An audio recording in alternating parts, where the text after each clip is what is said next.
All right, we're gonna get started. Hopefully, we'll get some more folks joining in, but we're gonna get started to be respectful of everyone's time here tonight. So aloha and mahalo, everyone. My name is Kuhea Asiu. I'm a community relations specialist for Hawaiian Electric. Before we get started, I'd like to go over just a few housekeeping items. The restrooms are located to my right through those doors and then through the first door on the left. As you can see back here, we have refreshments. We have delicious bentos from TJ's and some Miyako sushi, butter mochi. So if you're not here tonight, well, sorry about that. We've got some Ono food. Please help yourself, everyone. And of course, water in the cooler. Tonight's meeting, as we mentioned earlier, is being broadcast live on Akaku, Channel 54. So welcome to our viewers at home as well, and thank you all for joining us. And thank you to our friends at Akaku Maui Community Media. So with that, I'd like to welcome you again to tonight's presentation about our proposal to build new firm generating units for Maui and the voluntary environmental impact statement, or EIS, that our team is preparing me. Joining me tonight this evening to help present this proposal is Shelly Takasato. She is a Generation Project Development Manager for Hawaiian Electric, and our contractor, Jim Hayes of Planning Solutions, Inc. We'll also have other team members who will be joining us up here tonight for the Q&A portion in just a bit. So why are we here tonight? Well, we want to take this time to provide an overview of our request, Stage 3 request for proposals, and our proposal to build new firm generating units that will be able to operate on renewable fuel sources, including biofuel. The main focus for tonight is to explain the voluntary or the EIS process that we are voluntarily following, and to hear your input on any potential environmental impacts that we should know about, as well as any specific measures that Hawaiian Electric should consider implementing to avoid, minimize, or mitigate potential impacts. We would also like to hear about any resources that the project area could be impacted through the proposed project. Throughout the evening, we'll be collecting your questions and your comments. You can submit those in a few different ways. For those in the room, you may come up to the microphone at a later time when called upon to provide your input. And if you have not signed up on the sheet in the back, you can do so at any time, and we'll be calling you up in the order that you signed up in to come up and provide your oral comments. You can also, let me pull up my sample here. We also have these comment cards to write your comment or question on if you don't want to speak directly into the mic. And we'll address those after the verbal comments. So also, Brandon, if you can raise your hand, Brandon. Brandon can make those cards available to you or pick up your completed cards. If not, you can drop them in the tray in the back. For our viewers at home, as well as those who are here in person, you can email us at waenamaui@hawaiianelectric.com. Or you can send a text to 268-2808, and we'll make sure that those comments are addressed during this live meeting. We want to focus tonight's discussion on the voluntary EIS and any potential environmental impacts of the project. If time permits, we may be able to address other questions you have, but for tonight, we're going to prioritize all questions and comments about the voluntary EIS first. We welcome you to email questions on other topics to us at communityrelations.mauicounty@hawaiianelectric.com, or if attending in person, you may use this bright green card to write questions or comments on other topics. If you include your email address or phone number on the card, we'd be happy to get back to you later this week. And at this time, I'd like to turn it over to Shelly, who's going to provide an overview of the proposed firm generation project.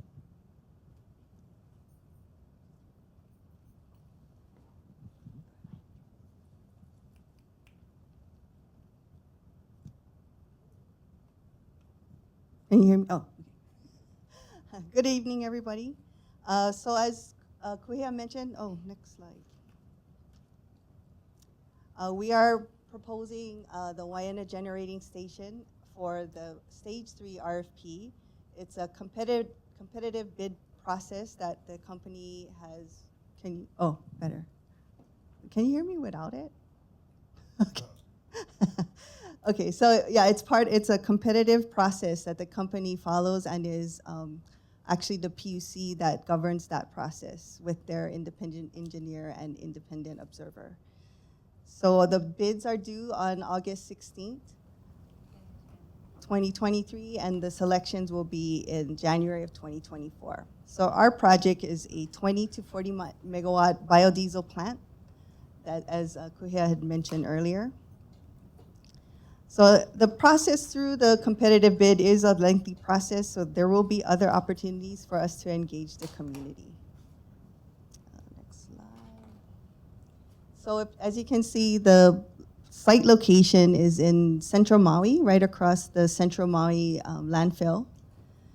We have currently going up as a switchyard, so it's a 3-acre site switchyard within the Waena site. If you look kind of above that, we have a proposed stage 2.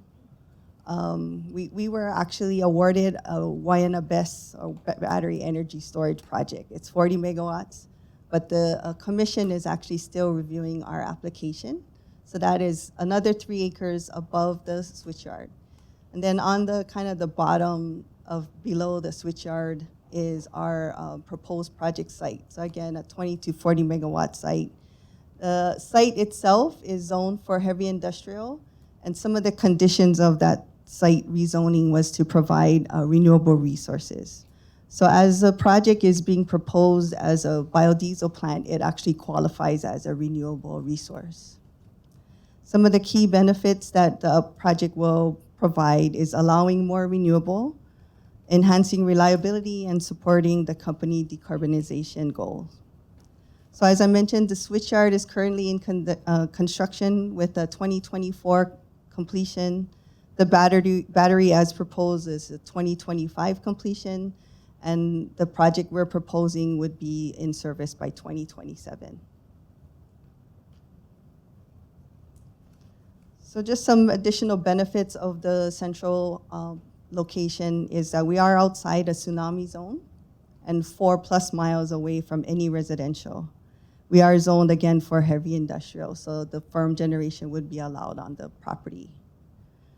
So the engines that we're proposing would allow us to have lower emissions, less runtime due to quick start, a multi-fuel capable, which would mean the biofuels as well as any other, possibly hydrogen, but we're still working through that. And they are scalable, so they're smaller engines that can either be turned all on at the full capacity or at different levels of capacity as needed by the grid. They are low water consumption, so we will not be adding any production wells or waste wells on site. And the next one, I'm gonna turn it over to Jim.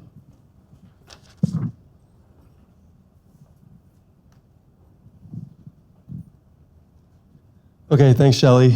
My name is Jim Hayes. We're assisting Hawaiian Electric with the preparation of the voluntary EIS. And I wanted to first start talking about the prior work that's been done related to this site. So beginning in the 1980s, Hawaiian Electric began considering and looking for sites around Maui that were suitable for new generating facilities. And so at that time, they considered over 20 different sites around the island, and they conducted several studies and met with the community and had community meetings that helped identify a preferred location. And then in the 90s, this Waena site was identified as the preferred location as far back as the 80s. And then in the 90s, Hawaiian Electric purchased the property and prepared an environmental impact statement for a generating facility at the site. Now, those studies and that work was done decades ago, and so people here today may not recall all the studies and the activities that were done. But there was robust involvement with the public, and an environmental impact statement was prepared. So it was a long process, and then it continued after the environmental impact statement. The Hawaiian Electric submitted applications to rezone the site, both to the Maui Planning Commission and the State Land Use Commission. And that process allowed for additional public input and involvement. And as a result of those processes, the site was rezoned so that it's now in the urban district at the state level and the heavy industrial district at the county level. And with those approvals of the zoning changes came certain conditions, which Shelley mentioned earlier, a few of those. And this project can comply with those conditions. And so today, Hawaiian Electric is building a switchyard at that site, and as Shelley mentioned, has plans for other facilities, including the battery system, and now this project. And people can see in the back of the room, there's some photographs, if you're not familiar with the site location or sort of where it is and what it looks like today. There's some photographs on the wall back there that may help you kind of get your understanding of where this is and what it looks like today. So in summary, after all this work that's been done, after 5 decades of planning and analysis, the Waena site continues to be the preferred site for new generation on the island of Maui. And there are many good reasons for that, a couple of which Shelley mentioned earlier, such as being outside the tsunami zone and being distant from residential uses. So I'll go to the next slide. Oh, what do I press? There, okay. So many people are used to or accustomed to environmental impact statements being prepared when a company or an agency starts projects such as this or proposes projects such as this. But in this case, the Chapter 343, Hawaii Revised Statutes, Chapter 343, which is also known as the Hawaii Environmental Policy Act, or HEPA, is not triggered. And that's why we refer to this effort as a voluntary EIS. And so I'm going to review briefly why it is not triggered. There's essentially a 2-part test for if an applicant action triggers a HEPA, and that's the 2 bullets here. One of the first trigger is that it must require 1 or more discretionary approvals. And discretionary approvals are those that are typically associated with rezoning a site, approvals that are issued by an elected board or an appointed board, those kind of things. And then the second one is whether it involves an action that's listed in the statute. And one of the actions listed in a statute would be a larger scale fossil fuel powered power plant. But in this case, we're an applicant action and we do not require a discretionary approval. And because of that, HEPA Chapter 343 is not triggered. Now, that's why we call this a voluntary process. So looking at this voluntary process, we're doing this, Hawaiian Electric is volunteering to do this process even though HEPA is not triggered. And we're going to voluntarily identify and discuss the site and the potential impacts of this project and provide documentation that's publicly available and seek input from the community through this process that will mirror the 343 process, but is voluntary. So I'm going to keep emphasizing that word voluntary because it will be slightly different than what people may be used to in a regulatory process. In this process, there will be no accepting agency. Hawaiian Electric is a private entity. There is no government agency that's overseeing this process. So we're going to mirror what the process would be, but it will be slightly different.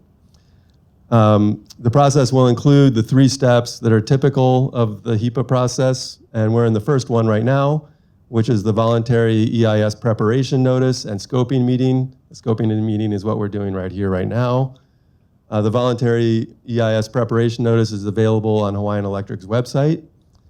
And then we're going to have the voluntary draft EIS and a public meeting with that, and then eventually a final voluntary EIS. And even after that's done, there will continue to be opportunities for public input on the process.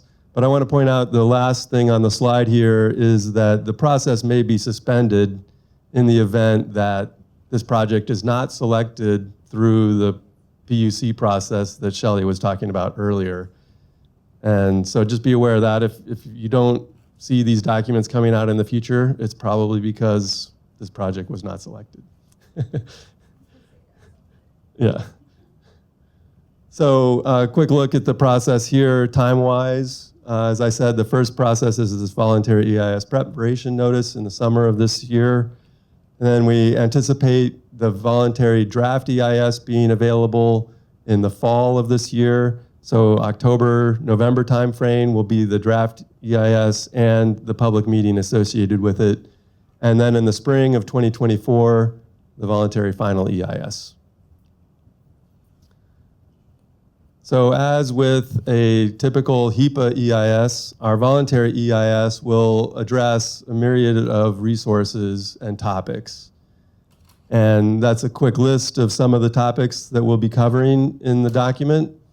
We'll also be covering things that the community tells us they would like us to consider as we prepare this document and plan the project. So any input that you have tonight on things that you don't see on this list and things that you want us to cover in the document, please let us know. We've heard some things like we're also going to be looking at fire mitigation, dark sky policies, and security, among others. All right. So we're going to have some studies that are being done and will be done and concluded in the voluntary draft EIS. This is a quick list of those studies. Normally we'd have some nice photographs that show the site and showing there are some interesting things here that we do need to consider, but this site is unusual in the fact that it has been used for so long as a sugarcane plantation, and now it's no longer used. And as you probably have seen in some of the photographs or as you drive by the site, there's not much there.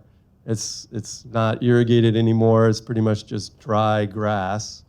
So we don't have any, we don't know of any high value biological resources, for instance. But we'll be doing studies to confirm those kind of things. So an example of some of the studies, one would be a traffic study, and we're going to assess certain intersections along the route from the harbor to the site. And so we have listed 4 intersections there. They're shown on the map.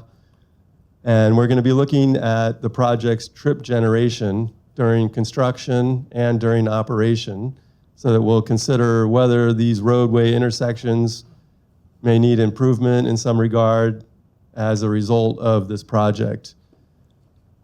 And this was done in the 1990s for the EIS for the project considered back then, and certain improvements were proposed at that time. We're going to reevaluate whether those are the appropriate improvements or whether they're still warranted. The roadways have obviously changed to some degree since the 1990s, so we'll be updating the study. And like I said, we'll be considering trip generation. And during operation, the primary trip generation will be related to fuel deliveries. And then operational, there won't be any operating personnel, there won't be any offices, there won't be any day-to-day areas where people are working. The site will be operated remotely. So most of the trip generation will be from the fuel deliveries and then security personnel, because the security personnel will typically be the only people on site on a daily basis. Another example of the studies that are being conducted is a visual impact assessment or study. Now, we usually look at the tallest components of a project when we do this, and in this case, the tallest components will be the tanks, both a fuel tank and a water tank. Some of the conditions that came with the rezoning of the site will soften or minimize the potential visual impact. So the coloration of the facilities is one consideration. Another is that there is a landscape buffer required between Pulehu Road and the facilities. So we're going to be looking at the view shed, and that's generally the area of the island from which the project will be visible. And suffice it to say at this point that if you can see the landfill from a location, you will probably also be able to see this facility from that location. But we'll have details of that in the voluntary draft EIS. And we have some photographs in the back of the room from various locations around the island that also look towards the site for your information. So these are some of the places we're considering as part of the visual impact assessment. So that's the end of my slide presentation, and we'll be available for questions, and any questions that you may have or suggestions that you may have related to the EIS, the content of the EIS, the studies that will inform the EIS, things of that nature are welcome this evening. All right, thanks, Jim. All right, that was a lot of information. How's everybody doing? Good. Yeah. All right. Okay. Sorry, let me flip my page here.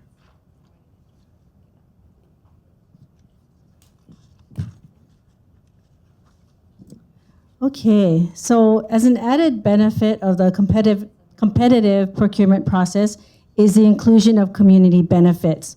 All developers are required to fund a community benefits package, and Hawaiian Electric will be engaging with stakeholders to determine the needs of our community, as well as a process and relevant criteria for dispersing those funds. Though not exclusively, we would like to place special emphasis on benefits that address equity issues and low to moderate income residents.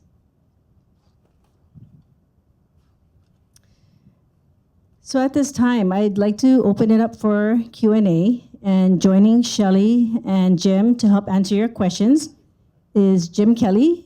Jim is our Vice President of Community Affairs, Government and Community Affairs and Corporate Communications, and John Mari, who is Hawaiian Electric's Director of Generation for Maui County.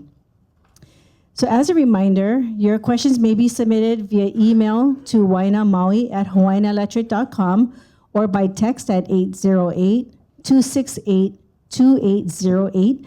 And Sable in the back will be transferring those two cards and bringing it up to us so we can answer those during our meeting.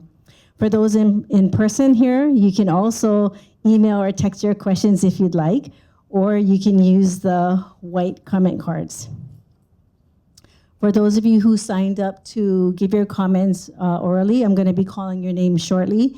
If you would still like to sign up, we'll get that back in the back of the room so you can sign up. And again, if you have any questions about anything other than the voluntary EIS or the firm generating units, we ask you to please use the green comment cards. Okay, so we're going to begin with those who signed up to offer verbal comments. As we begin, I would like to ask everyone to make their comments concise and focused on tonight's presentation so that we can hear from everyone who wants to speak or ask a question. And also, we ask that your comments be respectful towards everyone here as well as to viewers at home. Okay, so I'll be right up here, and the first person is Amber.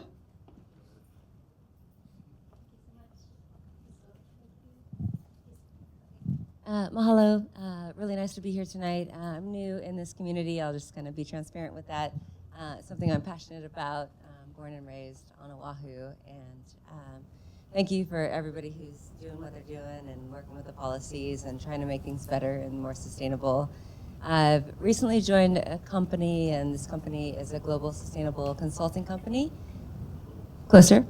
And we are looking to do good. We are sustainable in terms of our finances, in terms of not having to beg for grants or knock on the doors of taxpayers.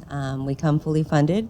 We come with a group that is dedicated to listening to what the challenges of Hawaiians are, what the Kanaka are, and then also what just local residents deal with, those of us that live on the islands.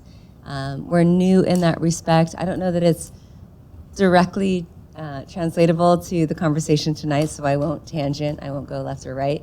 I just want to let you know that we're here. Our name is Global Sustainable Consultants. My name is Amber Lee. I'd love you to contact or call me if you have any questions or you're just curious about what we might be up to. We're big, broad, intelligent, wise, decades and decades of expertise, deep, and here to help the Hawaiian people with food sovereignty, with energy, with different policies and cultural challenges. So again, if you're interested, should I share my number here or is that too much? Thank you. Thank you, Amber. Okay, and the next person is, apologies if I'm not pronouncing it correctly, but Lof Young? Yes, very well. Was that correct? That's right. Well, Lafayette is my first. Thank you. My name's Lof Young, and I've had a long relationship with Maui Electric, and I know many of you. I'm concerned in a couple of areas, and maybe Jim Haynes, you can answer this simple question. Do you have water at this site? No water meter. So you're going to be trucking water and fuel? The engines do not require water, so we're just going to have refills every once in a while. So there's not a constant. You don't have a fire suppression requirement? We have a tank. So the tank will be one of our first fills, and then it'll be maintained at a level to suppress any fire Okay. that comes up. My second concern, and you've addressed it, is the traffic on Palehu-Omapio Road is intense. It's getting more and more intense, and when you go into a large construction project, it's going to become a huge community issue. I hope you're addressing that. Yeah, as I mentioned, we have a traffic study that's being performed, and it will involve new traffic counts at some of those locations along Palehu Road. Okay, my last point, and I think it's very interesting that you're as close as you are to the landfill, because they've been collecting and flaring off methane now for a decade. Methane is a greenhouse gas that can be burned in generators. We did a study about 10 or 12 years ago. They were flaring at the rate of a 2.5 megawatt generator 24/7, they expected the resource to last 50 years. So my question to you guys, are you partnering with the County of Maui to withdraw and burn the methane that they're already collecting and egregiously flaring it off into the atmosphere, which we know is a deadly sin these days? So a requirement of the firm generator is to be required to have an air permit.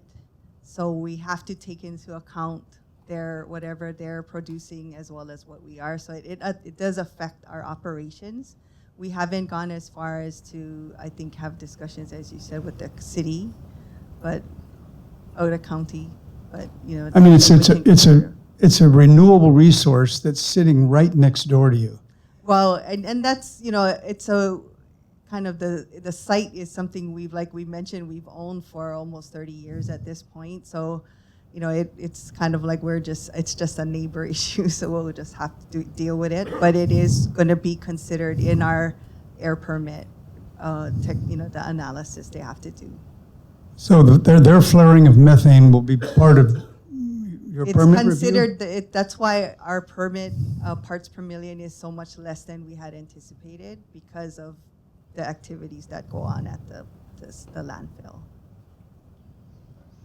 Well, that was my point. I wanted to bring up the fact that there's a Yeah, huge it does affect resource us. being flared into the environment, and Yeah, it's it does right affect next door to us you. because it is close by and it's we're in the same area. No, we haven't planned for that, and I don't know if our engines have that capability, but we could certainly I mean, look into since it. we did our study 10 or 12 years ago, they've doubled the at least double the capture area of a lined landfill, and which means they're going to be flaring even more methane, because I don't think the county's going to compete with you as a power generator.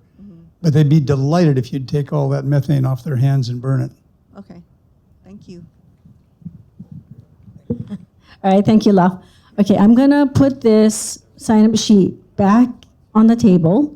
If anybody wants to sign up to give oral comments, please do. I'm gonna be up here, and we have one question that has come in via text message. So thank you for that. For those who are watching at home, please feel free to send your questions to waenamaui@hawaiianelectric.com or text us at 808-268-2808. Okay, this question is for Shelley. What fuel are you planning on using, and what are you doing to offset carbon intensity? So we have current contracts with Pacific Biodiesel, so that's locally made on the island of Hawaii. I'm gonna have to get back to you on the second part of that question. So if that's all being recorded, right? Yes. Okay, so I didn't mention this earlier, but tonight's meeting is being recorded by Akaku, and it is going to be rebroadcast. And we'll make sure that if you provided us with your email address, we'll send you those dates that you can watch this meeting again. Okay. I don't know if we have any other questions that have come in yet. We'll give people some time. And while we're waiting for any other questions to come in tonight, maybe I can put Jim Kelly on the spot.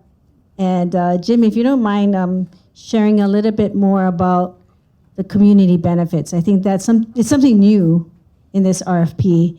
That's something that wasn't required before, but I think that's something that's going to be of interest to people to know how this project and any project that is selected is going to be giving back to the community. Sure, thanks, Kuhea. Community benefits are something that our company has looked at over the last 25 years as we've developed projects on Oahu and Hawaii Island and on Maui. And it's something that has kind of gone from being a small voice to a large voice. Now we hear from communities that say, if you want to cite a project in our neighborhood, in our town, and in our area, what do we get out of it? It's not enough anymore to just say, well, you get the good feeling of knowing that you're contributing to fighting climate change or adding to renewable resources. And so with this, what's unique about this particular procurement, and this is not just for Maui, but for Oahu and Hawaii Island as well, is that developers of renewable energy projects, whether that's Hawaiian Electric, any number of independent power producers, they're now obligated as part of the development process to create a community benefits package, and there's an amount of money that's set that is dependent upon how big the project is. But it's more than just paying out the money. It is requiring that the community itself decide how that money gets spent. It's requiring that a needs assessment by the community is done. So it's not just a question of Hawaiian Electric deciding, oh, hey, well, we're going to write a check and give it to this outfit here because they're doing good things in the community. It is all about the community deciding where the needs are and how the money would be spent. And this is money that gets paid out over the life of the project. It's money that gets paid out when the project comes online, the first installment. So for this particular project, it wouldn't be until 2027, roughly 2028, until it comes online. But in the years leading up to that, and those 5-6 years are probably going to go pretty fast, we hope to work with the community to develop those plans and try to figure out, okay, what are the needs? And I think especially with this site, there isn't a community in particular that is affected by it the way that you do in kind of when you're thinking about a power plant that's in a particular area.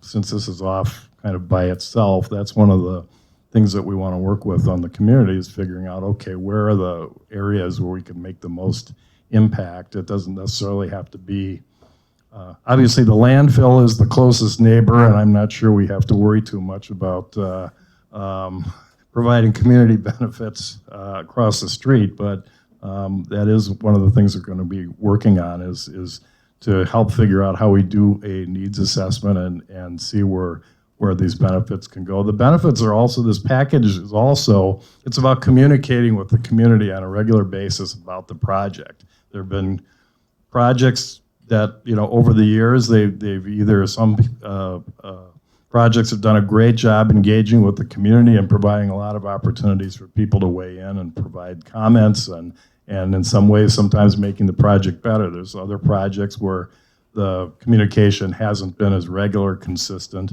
and that's one of the things that, again, as part of this process now, it's required that you develop a communications plan, that you commit to communicating regularly with the community, that they know who they're dealing with, that there's a phone number. It's not just, well, send in an email and we'll get back to you, that they know exactly who they're dealing with, and because we are in the community here and people know Hawaiian Electric, we are absolutely committed to being transparent with the progress of this project and being available to answer whatever questions anybody has.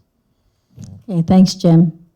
If you can pass the microphone down to John, I think it might help folks watching to know what your role is as a director of generation and how you're helpful to this conversation.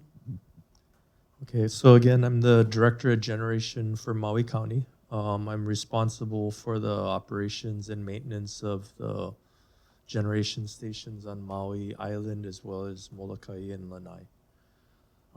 What is our function? I mean, as we, I think, move forward in the renewable, climate, our function actually becomes more of the reliability aspect versus the capacity aspect. Yeah, because we're firm source of energy. It's those times when the as availables are not available that we can kind of fill in the gaps. Yeah. So that's sort of what our role, I guess, moving forward would be. And I think relative to Waena, that's actually the primary purpose for Waena, is to provide that firm energy that's available whenever you need it for those situations when the rest of the system is lacking for lack of sun, lack of wind, those types of things. Okay, thanks, John. We have someone who signed up to give comments, so I'd like to hand the mic to Jeff. Okay, so this new project appears to be a winner. I mean, it's across from the dump. Anybody's been there. I mean, it's hard to imagine anybody saying you're ruining that area under any condition. But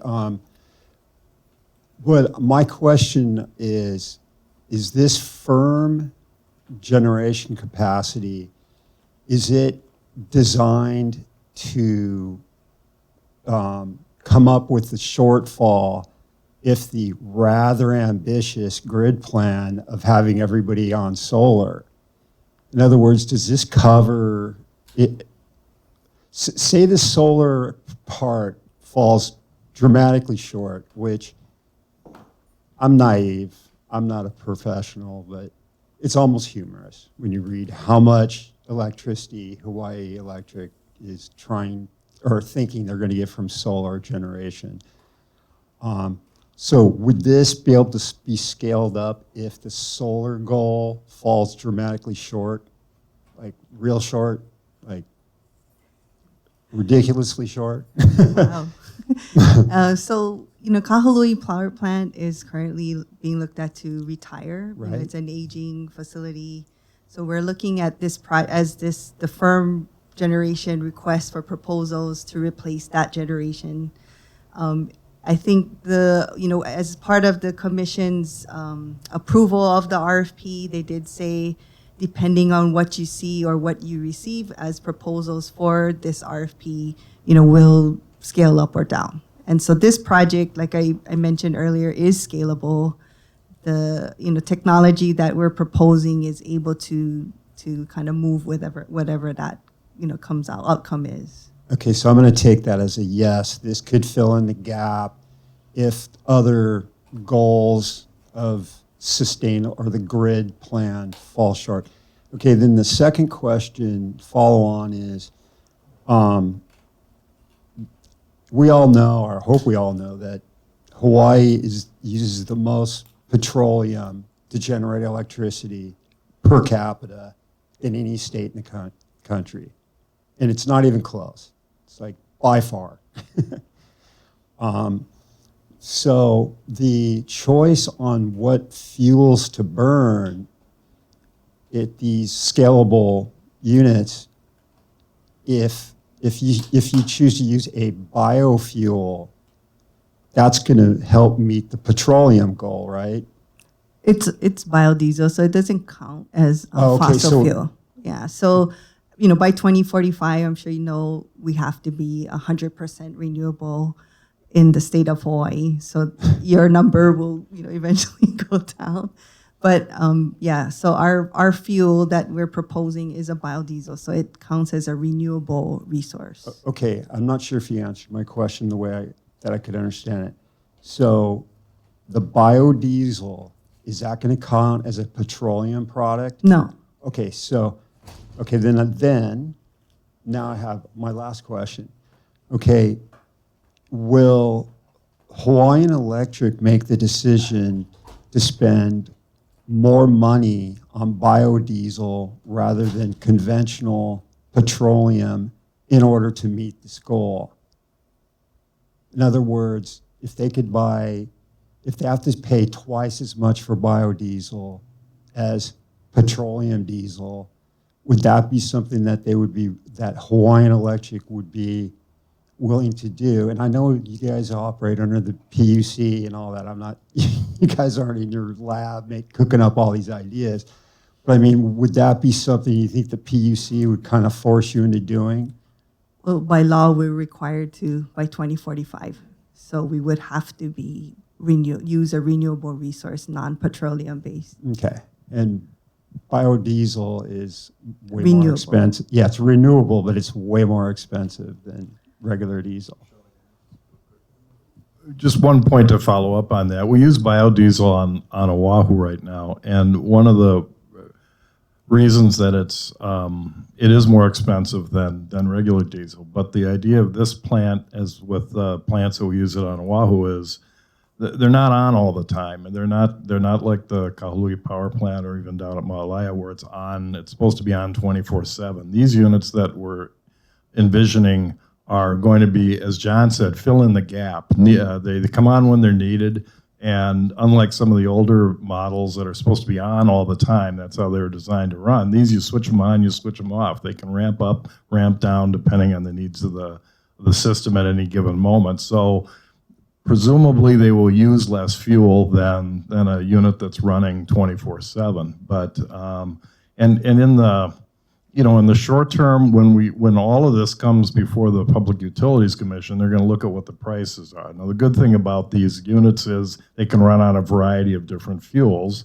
and if we say biodiesel is going to cost $2 and regular diesel is going to cost $1, and we're figuring this is how much is going to be used, that's one of the things that the PUC takes into consideration as they determine which fuel is the best to use for the customers and also to meet our renewable energy goals. Okay, thanks for that question. Here's a question that came in by text and for Shelley. How often will I'm sorry. Go ahead, John. Yeah, all I was going to add is that you have to look at the total picture. Yeah, so if we do get all the renewable resources that we want through the RFP, even if the biodiesel cost is more per gallon, the total energy cost when you get it at your house will actually be less because we'll be burning a lot less fuel. The biodiesel, again, may cost more, but we're going to be reducing the fossil that we burn, and we'll be burning less total fuel. Yeah, so at the end of the day, yes, biodiesel may be more, but the total cost of your energy should be less because of the whole, due to the composition of the energy coming onto the grid. because you can have solar, you can have wind, whatever projects were coming in through the RFP.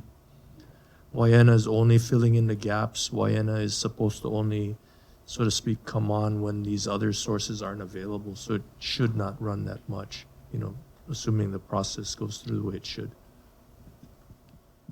Yeah, thanks, John. That's a good point. This question is for Shelley. How often will the generators run? I'll give it.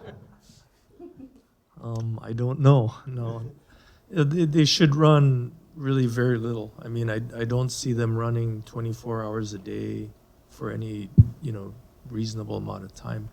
Again, if there's a storm coming through, I think we had those Kona lows. You might see this system run for the whole week, 24 hours a day. But on a typical basis, maybe evening peaks, maybe something like that, maybe situations where some other generating asset is not available, then we have to fill in the gaps. Okay, so I'm going to raise a question that Basil is always good about raising, and so are a lot of other people when it comes to considering new projects, is when projects come to the end of their useful life, what is the plan for decommissioning, recycling, or what have you? So I think that might be for either Shelley or John.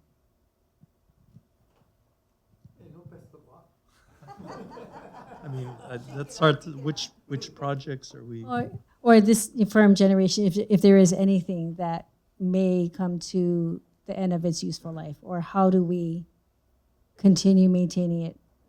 Kind of background, Basil came to our one of our Waena community meetings, and his concern was, I don't want to see just dead batteries there after it's done. And the response for the battery was that the manufacturer actually takes them and recycles them. So we won't have these skeleton batteries lying around. That's for that project. I think for like Kahului, I don't know if you want to talk about the plans for how they're going to use those, change those. Yeah, so for Kaului, the intent right now is to convert the two larger units to synchronous condensers. Yeah. The balance of the plant, we are going to take a look at it and, really dismantle to some fashion. But again, it depends on, certain sections of the plant really need to be remaining in place for the synchronous condenser operations. Yeah. But, fuel tanks, possibly the stacks, some of the auxiliary buildings and things like that, that may be removed, relative to Kaului. Okay, so I don't have any new questions yet, but while we're waiting to see if anyone does, it's really important that with this journey to 100% renewable energy by 2045, that people are at the table to give input and share their concerns about it and be part of the solution, because we're all in this together. So when we share with you the dates that this meeting will be broadcast again, we would really appreciate you sharing it with others, with your family, your friends, your neighbors, coworkers, your kids, and just kind of get them involved in the conversation, because it would be terrible for 2045 to come and then they say, hey, what happened? How come I didn't get a chance to, give any input in this? But this is why we're here now, many, many years ahead. So we hope that you will help us by getting the word out, because we're all trying to figure this out together. For anybody who came in after the meeting started, if you want to give your comment into the mic, you're free to do that. You can sign up in the back or write your comment on a card. So does anyone have any other questions or comments in the room? Okay, Basil, I'll come to you. No, I think for the viewers at home, it's really important that they can hear you in the mic, and then we'll sign you up. Sorry about some. I'm gonna be half busy. Anyway, what for the panel? What thing engines you guys gonna run? for the Maui power plant, they have something like huge monster engines from Japan. And I don't know about the turbines. I don't do much research on the turbine, but how big the engine is going to be? Sorry. So because we're still part of the active RFP, we cannot give too many details on the project itself. But after, the RFP process is over, we could discuss those more. Yeah, because depending on the size of the engine, was to power up, power down, rebuild, all kind of stuff. For power up especially, but I had people I knew people working at the power plant. They said once they have to power up, it takes like anyway up to like 48 hours to get the diesel engines running again up to par. So if you're going to shut down and do all that kind of stuff, to only use it as necessary, how long is it going to take? Because electricity everybody use. So if it's going to take 24 to 48 hours to power up that engines, one of them at least got to be running all the time, 24/7. Okay, so yeah, when you're talking about Malaya again, Malaya was never built to cycle. It was, we'll just say, built prior.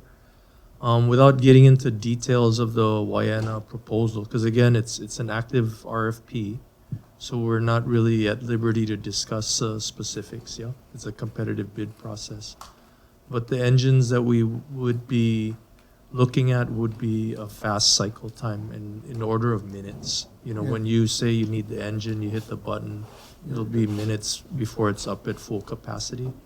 And then I think Shelley had mentioned earlier that it's scalable, so there'll be multiple units. So if you needed a certain amount, you may run one, maybe two engines.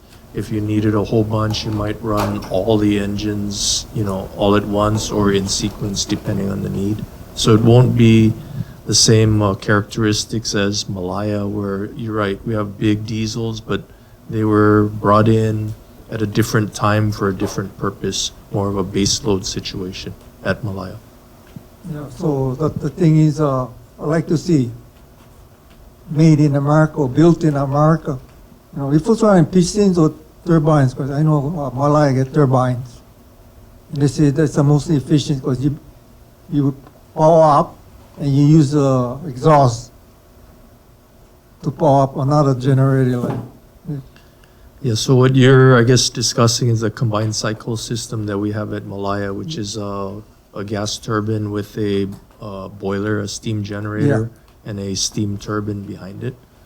Again, the system at Waena is more of a cycling system, is the way I'll put it. It's probably going to be a little bit less efficient than the combined cycle systems, but it's going to have the capability of coming up and shutting down multiple times a day in quick succession. And that's what the general characteristics for Waena should be, because again, it's a backup source for the as available renewables on the system. That's the primary goal, is to integrate that type of energy into the system. Okay, so you folks getting not foreign countries yet, our material and stuff to build. Like I said, like most of the stuff that we got is made in foreign countries and shipped over here. Yeah, so again, I'm kind of staying away from the details because it's, again, it's an active process, it's a competitive bid process, and we really cannot dive into, expose all the things that we're looking at until bids are submitted and selected, and then we can dive into the details. Yeah, because I was talking to Shelley, about what's the rush. We have, according to reports, we have enough fossil fuel to last another 200, maybe 250 years. You can supply the whole world. So, in other words, not to make any mistakes that we're going to regret. I'm probably not going to be around by then, but the younger generation will be. So we don't have any regrets on the mistakes and stuff. Because being one mechanic, I see plenty of mistakes in the automotive. industry. And we used to call that whoever made the cars, they're screw-ups. So I hope Hawaiian Electric can do something that is kind of like foolproof kind of stuff before we really dive into it. Yeah, to make sure that we don't have something that like when tsunami or something that jam up everything else. And the other thing with being in the automotive industry, biofuels, you cannot let them sit. A little bit moisture get in there, you get problems. Injector problem, if you get engines with injectors, like the diesel engines, filter problems, constant maintenance, terrible maintenance. And you can be running top shape and all of a sudden that engine just dies out. You lose power. So the power plant goes sour. And I don't know how long it'll take to fire up the next engine. So that's another concern too for you guys like that. And the thing is, this is for Hawaiian Electric, so just a backup. That's what you folks talking about. I can see that it's a backup unit to this solar and wind farms. Because right now, solar and wind farm not cutting it. We're getting too much all of our material and stuff coming from foreign countries. Like I say, I always push being a patron of America first, American product. So anyway, I'll go leave it at that because it's going to come a really long story. Okay, thanks, guys. All right, thanks, Basil. One more, okay. I got notes over here. I cannot remember. Sorry. But where the power plant is going to be at, population growth, you look at Pukalani and Kula. I live in Kihei, I look at the lights, I say, oh my God. The population, the housing, since the plantation, the pineapple field went away, you will be growing homes. So if you guys think, no, it's in the near future. When you guys talking 2045, I think we'll get all homes all around that power plant. So if you folks can keep that in mind and remind the people and the realtors, what's happening. Okay, thanks. All right, thanks, Basil. So if you're just joining us in the room or at home, and you're all going to memorize this phone number, just like me, if you have questions or comments that you want to provide tonight, you can text us at 808-268-2808 or email us at waenamaui@hawaiianelectric.com. And so all the questions and comments that we're collecting tonight are going to be a part of our application when we submit for this project. So we thank you for being here and providing all of this mana'o to us. Okay, and I know we have another question that came in. Everybody loves text tonight. How big are the current generators at Kahului, and how large will the synchronous condensers be? So that's a question for John.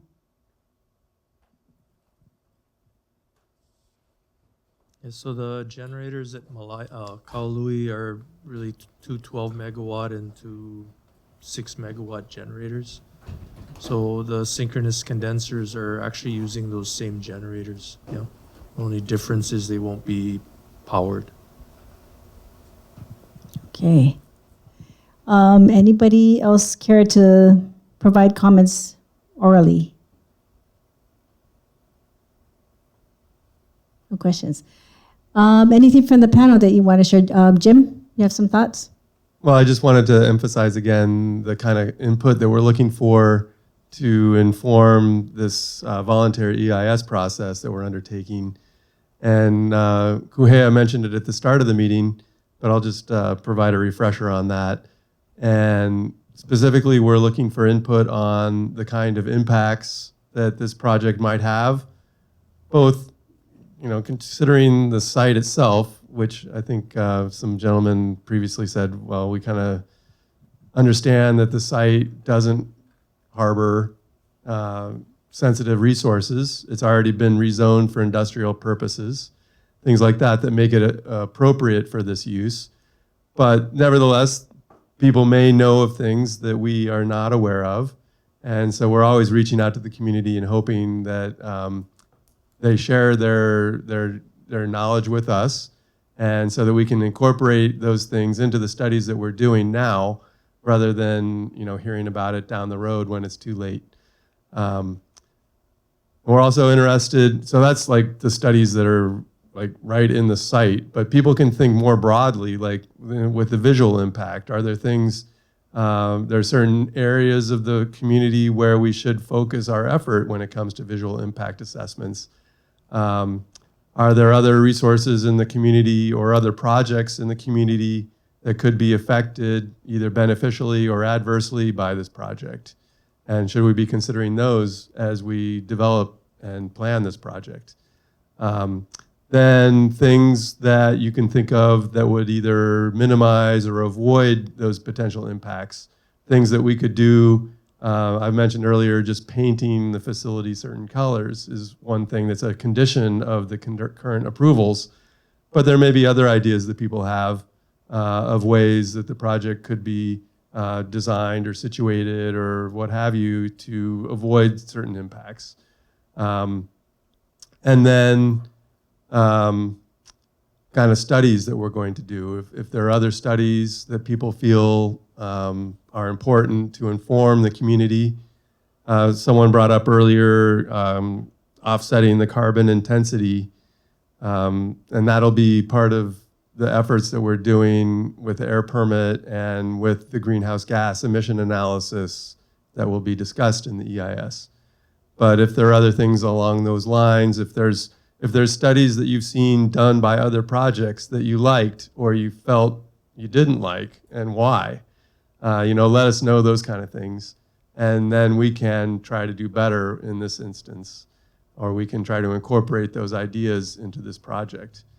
So that's just some of the kind of things that are useful at this stage in the project. But there is no incorrect or bad comment. So feel free to say whatever is on your mind. Yeah, thanks for that, Jim. So when you signed in, hopefully you all signed in when you came in the door, we did ask if you would like to be on our email list to receive updates. So if you signed up for that, we'll be sure to inform you of any major updates with this project team, and we'll also let you know when we have future meetings, and especially if and when we progress through this process, we'll continue to keep you updated and invite you to the meetings. And as Jim said, we want this input, as much input. More input is better than less. And so if tonight we're talking about an environmental impact statement, if environmental issues are not your expertise, I'm sure you know of others who do have those expertise, and it would be great to invite them to these meetings and so that they can give their input. Did we have another question? Okay, there's a question. I'm not sure if it's for Shelley or John, maybe both. Is hydrogen going to be incorporated? Not at this time. I think we did discuss it with the engine manufacturer that we're speaking to. Is not available, so I think it's still something we're considering, but we haven't had that detailed discussion yet. But the issue is that right now hydrogen isn't commercially viable for a power plant. But if it becomes commercially viable in the future, then modifications could be made to these units that would enable them to take it, I think is what the slide said. So these units are going to be much more able to take a variety of different fuels than kind of the ones that we have today. So as technology develops and new cleaner fuels are available, then that's something that we can look at. John, did you have anything to add? Okay. All right, our first email question. Will plans be available online that we can see to get an idea of its size and location? So that's for Shelley. Yeah, so because again, we're still in a current RFP process, we're not going to have those available until, if we're selected, then we would make those available for people to see online at our website. But yeah, currently they will not be. Just because it's come up several times, I want to make sure people understand, because I don't think we've done a great job of making it clear. This is a competitive where Hawaiian Electric's engaged in right now. Basically, there's a RFP, request for proposals, that goes out for different kinds of projects, renewable like solar, wind, and what we call firm generation. And so we are bidding potentially against other companies that would be bidding projects into this RFP. And so right now the bidding is open. The deadline isn't until August. And so the reason we're not really getting into a lot of specifics about the technology we're using or how big it is or what kind of machines we're using is we don't want to tip our hand to somebody else who's potentially bidding into this. They say, oh, they're going to use that. Well, that's going to cost this, so we're going to bid that. So that's why we're being a little bit non-transparent about the specifics of all the information about the site is up on the map, so it's up on the website, and that's all available where things are going to be located. And then once we get through the bidding is closed, then we're going to be more open about what exactly it is that we're looking to do here. So I hope that's a little bit helpful. Yeah, and the voluntary environmental impact statement preparation notice is available right now on the Hawaiian Electric's website. And we've shown some drawings from that. And like Jim and Shelley have said, they're very general, but it'll show you where the site is on the island. And then within, I think the site is 65 acres. Oh, the entire Waena. Yeah, the entire Waena site is in the neighborhood of 65 acres. And then this proposed project is like a 10-acre or 11-acre portion of that site. So the drawings in the document that's available online now do provide that level of detail, but perhaps what people are looking for is a very fine level of detail, and that's not available quite yet. Yeah, and if this project is selected to go forward, not approved to be built, but approved to go forward, at that time, we will have another community meeting that will give more details about the project. I'm sure we'll be able to answer a lot more questions then, and we'll also have a website, and that will have the recordings to all of these meetings. Our outreach plan is going to have the plan for building the firm generation units. It's going to have everything there. But there's just at this stage of the, I don't say game, but this stage we can't share a whole lot just because of the competitive bidding framework, but more will come if we're successful. So another question for Shelley, are these new proposed engines going to be made in America? And I think we addressed that earlier, but if you can speak to it again. I think it's the same, what we had talked about, because it's a competitive situation. We're not giving out information about the engines themselves. So like, Kuhea said, we will make that available once the bidding process is complete. Yeah, thanks, Shelley. And again, all of these questions and comments are going to be part of the application. So the fact that the question is even asked is going to be part of this whole process and what we have to consider. Okay. I don't know if we have anything coming in. We still have about 20 more minutes. So folks at home, if you have any questions, please email us or text us. Folks in the room, we welcome you to speak into the mic. And any of the panelists, do you have any thoughts about our 2045 goal?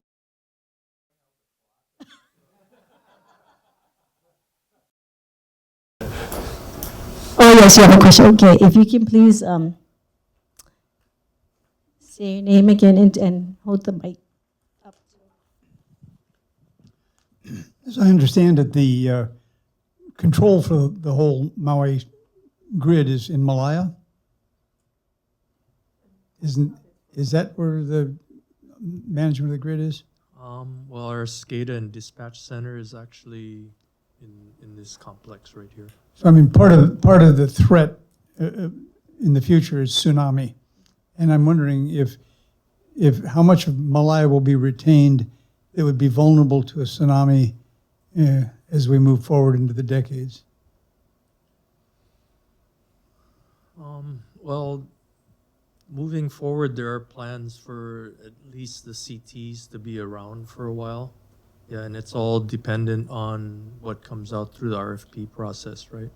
So if we have enough renewables that come online or come through RFP process, then it would be that much sooner that Malaya would be retired or not used. Yeah, but until that time, at least the gas turbine portion right now is going to be around for the foreseeable future. Yeah, it just seems that part of our conversation is to reduce the vulnerability from tsunami. So I was just curious. Thank you. Yeah, understood. And like I said, it's the process to replace the generation. So if we do decide to relocate or get rid of that generation, obviously there's cost to that. Yeah. So that's something that we have to take into consideration, specifically to the generation side of the equation when it comes to tsunamis. Yeah. Just some food for thought. If there is a tsunami that comes through the island, by the time it does reach Malaya Power Plant, most of Kihei, Wailea, Lahaina, most of the coastal areas are also going to be inundated as well. So there's actually a bigger concern to be addressed, not just the generation aspect as far as tsunamis go.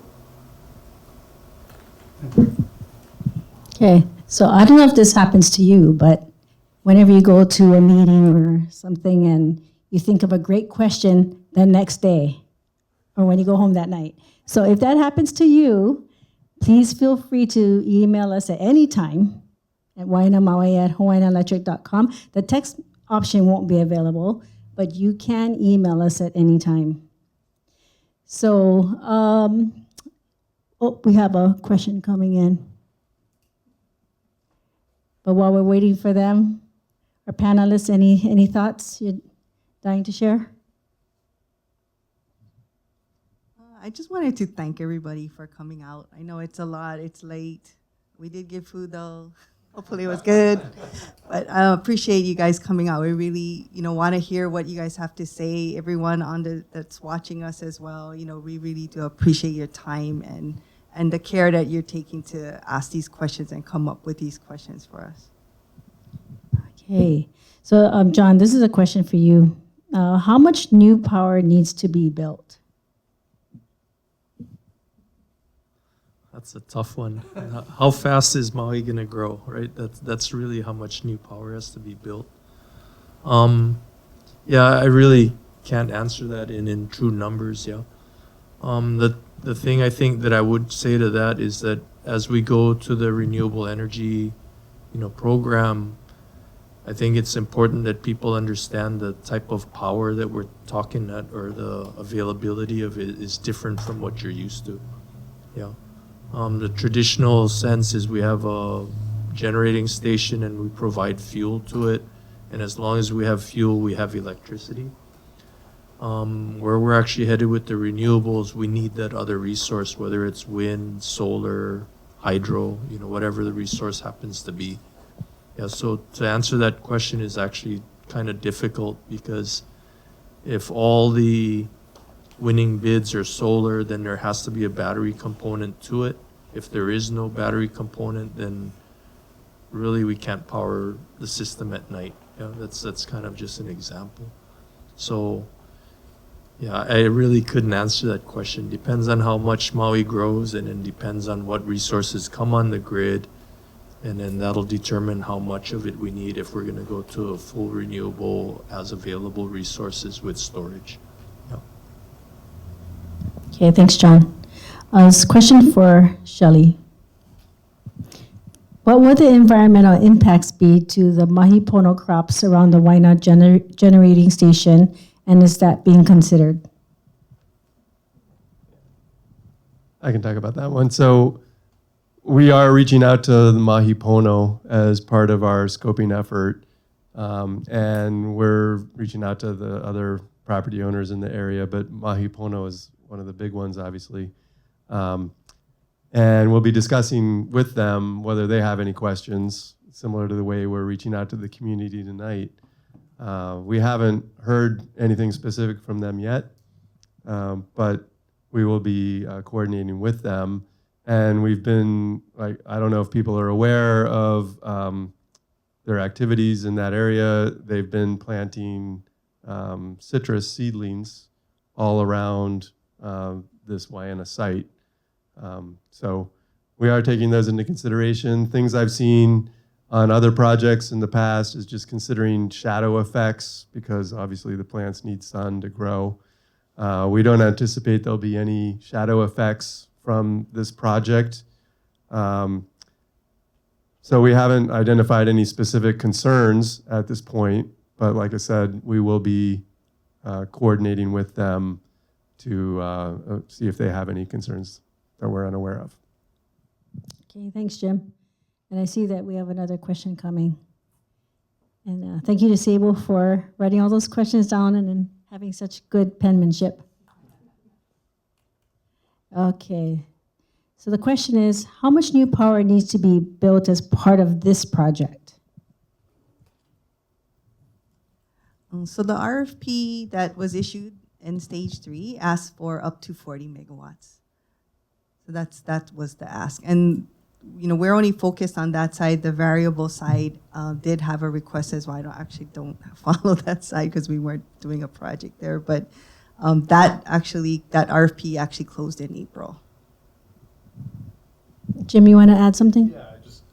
Yeah, because people are going to be hearing about this. So there's two pieces to this procurement. One is firm that we're talking about tonight, 20 to 40 megawatts, and the other was, and I wish I remembered the numbers off the top of my head, but that was for renewable generation. So solar, potentially wind, battery storage.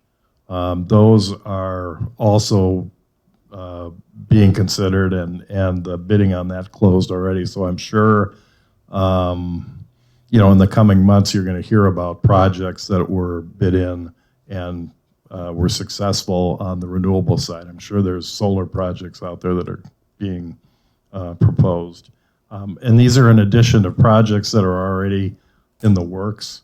What we talk a lot about stage 1, 2, and 3. There have been 3 stages of procurements that we've done since 2019 mainly for renewable resources on Maui and Hawaii Island and Oahu. And so the project that's being built right now, Kuihilani, AES Kuihilani, you see when you fly in there, that's part of stage 2. And I believe Paiahu is another project that is part of stage 2. So we're looking to get more renewable resources online as part of the stage 3, in addition to the firm generation that we're talking about tonight. So over the next 10 years, you're going to be seeing this transition, the whole island, which is going to be, a transition which will be almost, right now Maui is close to 40% under the new way of counting. Renewable provides the electricity on Maui, which is, among the highest in the state. And the goal is by the end of this decade, I think Maui is going to be really close to, could be 80 to 90% by the end of the decade. So that's going to be good for the environment. It's going to be good for the bills everyone pays, and good all around. Okay, as I get my steps in for the day. And we'll wrap up soon, but panel, do you have any closing thoughts? Just getting warmed up here. All right. No closing thoughts? Yeah, you want to comment over here. Compared to solar and wind, the plan you folks have now is the most space efficient to me. Before taking up 65 acres. look at all the solar panels. They put it out there. Ulupalaku, they wanted, I don't know if they put it out or what. That one area, I don't know what the acres were. I think it's up like 40 acres or something. And then look at you folks. You folks are taking up 65 acres. But the other part, be proactive. If you can get 100 acres or more for the population growth, then you can expand in a later years.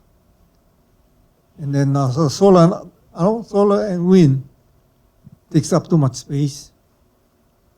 So anyway, that's just one of my comments. That you folks looking at the right direction. And now you're still using, maybe not fossil fuel, but fossil fuel is here forever until the earth runs out. And by that time, America will have some technology to take over the fossil fuel. Okay, thanks. Bye. Okay, so as we wrap up, just a reminder that after tonight, you can send us your questions via email, waenamaui@hawaiianelectric.com. So if there are no other questions, Sable, no other questions coming in? Okay. So we'd like to thank you all for joining us here in person, as well as those who are watching from home. We appreciate you tuning in and being here on a Tuesday night and giving us your time and your energy to give us this really important input. And if you want to, let me flip stay informed, you can go to our website, hawaiianelectric.com/community and education/community events.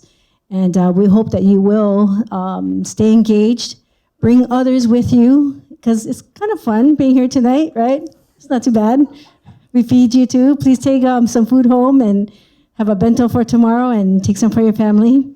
And please come back. We'll see you again, hopefully. If we progress successfully through this process, we will be having meetings again in the future. Or even if we don't, that's right, because there's so much to talk about with Hawaiian Electric. But if we progress with this particular project, we'll definitely be in touch. Okay, so I think we're good to wrap up. And thanks again for everybody for being here, and drive safe.